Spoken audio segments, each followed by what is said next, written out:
What's going on, Junkie Nation? Gorgeous George and Goes catching up with Joshua Van, who has been tabbed to fight for the flyweight title in the UFC December 6th, UFC 323.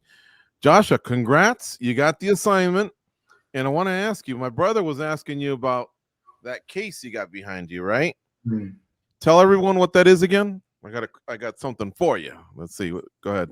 Yeah, that's right there is the Fury Pro belt, and then that's the amateur belt, and then that close is just Brendan Royval fight jersey. That's where I'm gonna put my belt right there when I get my That's UFC belt. exactly what I was going to ask you. I was like, what's going to have to go when you See win the that belt? jersey, I want to frame it up there. You know what I mean? That's because that's like one of, you know what I mean. One is that fight was crazy, so I want to frame it. So, Mm-hmm. and then Is it your jersey or Royval's jersey? my. Oh, okay, so you didn't do the exchange like soccer players have. Yeah. Oh, I thought it was okay. So it was from the Royval fight. I thought you guys exchanged and No. you know, got it. Have you ever thought of doing something like that? I see NBA players doing it and sometimes NFL players doing it. They pick that up from soccer. That kind of seems cool, no? Man, I like to keep mine. Oh, okay. Yeah. Yeah, all right. Well, never mind. So yeah, that's what I was wondering was where the belt's gonna go. How much have you thought about the belt? Do you obsess over it, or do you not let it, or does it stress you out to think about it? Like where do you sit? Uh it it don't stress me out. It just you know when I was in the UFC, when I got to the UFC, the UFC belt is everything I wanted. You know what I mean? Now that I have a chance to fight for it, you know what I mean? I'm just very grateful to be in this position, man, and I can't wait for December 6th. Mm-hmm. How's this camp going to be different from other camps, or is it the same? Yeah, it's just the same, just working. You know what I mean? Of course, we gotta focus a little more on the ground, but other than that, man, everything else is the same. So your camp has the players to mimic Pantoja and put you in those situations that you're gonna have to deal with, or have you imported fighters that can mimic the champ? Nah, it's just the same teammate that been helping me. You know what I mean? So they've been watching Pantoja, and so you know what I mean. Come camp, you know what I mean. They just mimicking his styles and things like that. So it's been working out, man. The camp has been going good right now, so can't wait. Have you ran into Pantoja anywhere, or even just exchanged pleasantries on Instagram, whether it's trash talk or just respectful best wishes? Uh, I met him. I met him twice. I met him in Dallas one time. I only right before my first fight in the UFC. Right after my first fight in the UFC, I was cornering my boy Alden Career. He just made his debut in the UFC a couple weeks ago. But I was cornering him, and it was in a promotion called LFA, and Mm-hmm. he was walking around with his belt. And I was like, that's the guys I'm gonna fight one day. And Oh yeah, yeah. you were thinking that back then, huh? Now I was telling my friends and everything. Yeah, yeah. Like manifest this thing, man. So after that, the Royval fight, we run into each other in a hotel room. I mean, in a hotel lobbies and things like that. So yeah, he's a cool dude, man. Nothing but respect to him. He's a respectful guy. Was part of you sizing him up? You know how you can put your hand on the shoulder, or you can shake someone's hand or look in your eye. Was there any of that, or was it really just, hey, how you doing? Yeah, it was just like, hey, what's up, man? He was showing me respect. You know what I mean? And I do the same thing. In your opinion, Joshua, what at the end of the day, when we look over your resume and everything that's gone on, everything that's happened, you've been very flexible as far as taking fights, and the way you fight is very entertaining. But what do you feel like was the one thing that got you this matchup? I think is my willingness to fight anybody, and you know what I mean, whoever they put in front of me. So I feel like that's what put me in the position I am.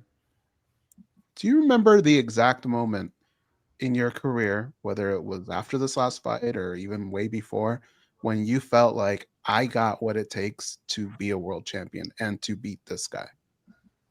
What, Pantoja? Uh-huh. Uh, I was always confident ever since my first fight in the UFC, right? But he wasn't a champ. No, he was a champ already at that time. But I was looking at all these UFC champ, like, okay, one day I'm gonna have to fight them, type of thing. You know what I mean? So I was like, I know I wasn't that good starting, but I always like I always believe in myself that I'll be a world champion. I could beat anybody, type thing. When we look over all the champions and we talk about their runs and what they're good at, what they're not, it's Hmm. really hard to pick on anything on Pantoja. He's done a lot of great things. When it comes to you and that night, do you feel like you just have to be better than him, or do you see some weaknesses that maybe other people aren't seeing in him? You don't have a lot of weaknesses, right? I'm the type of guys that go into the fight like not looking for their weaknesses, but just fill them out. You know what I mean? Because you can watch a fighter fight. Like, I can watch Pantoja all day and I'll be like, oh, he do this, he do that, but come fight day, it will be completely different. You know what I mean? So I'm the type of guys that like to go in there and then adjust to what they bring to the table that night and then go from there. Are you prepared mentally, looking at those two belts behind you? You've won belts before, you've done good things in your career, but the emotions that would come winning this title, which is probably the biggest title in mixed martial arts in your division, have Mhm. you prepared yourself for that moment? What you think you're going to feel, the first person you want to talk to, all that stuff? Man, I visualize it, man. It's gonna be a great night that night, man. I can't wait. But right now, I can't think of nothing else except for that December 6th that we're gonna get in that cage and we will find out who's the better man that night. I have a couple words in my head to describe what I believe is going to happen. I Mm. look at the top shelf, and that fight was bananas. Do you feel like this fight could be similar, or do you think it'll be a lot different? And then I'll share with you what the two words I had in my head are. It's either I knock him out inside the 3 rounds or it's gonna be a 5 round war. So yeah, I got a controlled chaos in my head. I think there'll be times where it gets nasty, but still very methodical. You think it's gonna be a technical fight type shit, huh? A little bit. I think a little bit of the nastiness from both of you guys is going to come out at some point, but I think you guys are very smart in what you do. So I think it's going to be a little bit of both. See, a lot of people talking about I ain't got no chance. You know what I mean? But What? Who says that? Who said that? everybody, man. But I don't give no mind to that shit because the Royval fight. You know what I mean? They was saying the same thing. They was like I wasn't ready, especially on a short notice, things like that. You know what I mean? So and then we know the outcome. So I know what I'm capable of, and I think the champ know what I'm capable of. So come fight day, it's gonna be completely different. Is this online hate, or have you heard like other professional fellow fighters give that opinion that you have no chance? Man, it's just I mean, he have his run. So, everybody think Pantoja is, one of the greatest to ever fight in our division. You know what I mean? So it's like it's understandable, but you know what I mean. Everybody have their time, man. You know what I mean. So yeah, I feel like it's my time. Joshua, we've done a few interviews with you now. I think you know that we come from a good place. We've joked about the vans and all that stuff. But let me challenge you a little bit. that fight with Shemaev and DDP, DDP assured us, he knows what the other guy's strengths is. I can stop it. I'm going to do my thing. And it was nothing like that.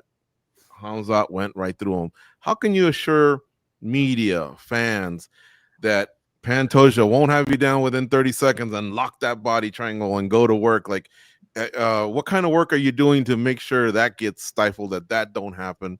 That if he does get you down, you get up. Or if he does get you down, it's because you stopped the first three. You know what I mean? Kind of like, I would imagine that when you watch fights, you also learn from watching other fights to make sure every T's crossed and every I's dotted. Yes. First of all, I'm not DDP and he's not Hamza, so that's different. And and I'm not gonna fight like no other fighters, but Joshua Van. So that's the difference between me and other fighters. Mm-hmm. All right. Well, I've always loved your confidence. You're definitely a hard hitter. You can turn anyone off with one shot, which means you're always, live, regardless of maybe you lost the first round or whatever. So the minute you stand up, you got them hammers.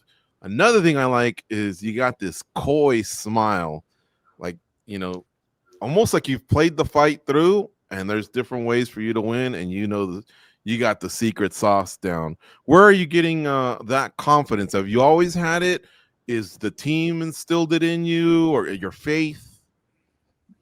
Man, I'm always confident when it comes to fighting, man. If you would have seen me like when I first started training, man, I was like, even when I didn't know shit, man, I was always cocky when it comes to fighting. You know what I mean? Thinking I can beat anybody in the world, type of shit.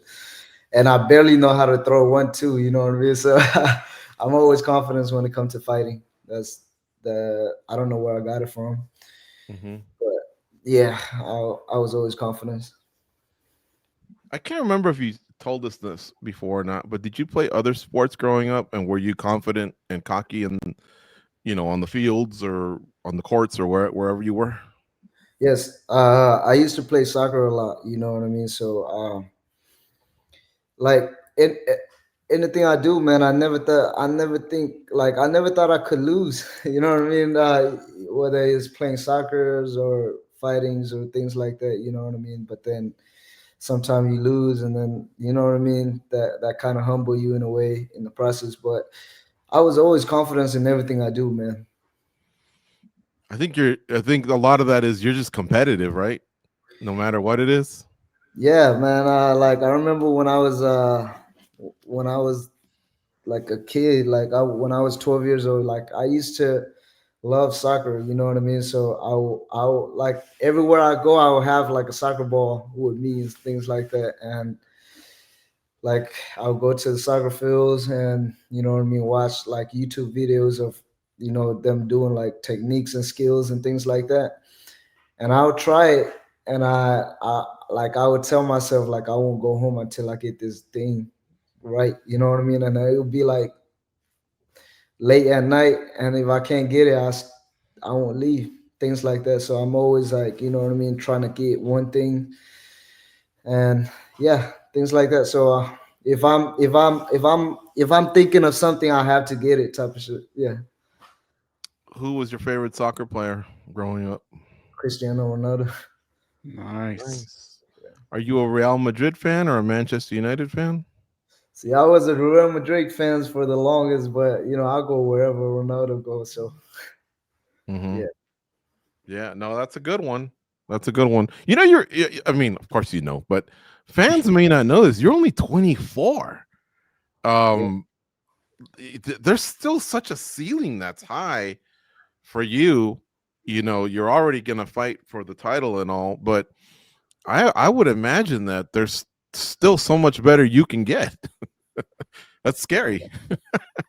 yeah, man. We just gonna get better from here and on. You know what I mean? So I can't wait to see what the future holds for me. And shout out to my teammate, Forums Fight Club, and Aslan Boxing Gym and Temple Construction, man.